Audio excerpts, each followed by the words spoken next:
కథలు అటుగా ఇటుగా నదులై కదులు అప్పుడు ఇప్పుడు దరి చేరునుగా కడలి ఓడై కడదేరునుగా గడిచే కాలాన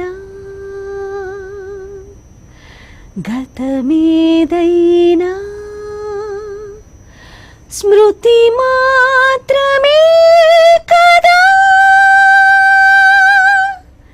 చివరకు మిగిలేది చివరకు మిగిలేది చివరకు మిగిలేది చివరకు మిగిలేది ఎవరు ఎవరు ఎవరు నువ్వంటే. ఇది లైఫ్లో అందరం గుర్తుపెట్టుకోవాల్సినటువంటి 2 మాటలు సీతారామ శాస్త్రి గారు చెప్పిన మాటలు. ఎవరు ఎవరు ఎవరు నువ్వంటే నీవు ధరించిన పాత్రలు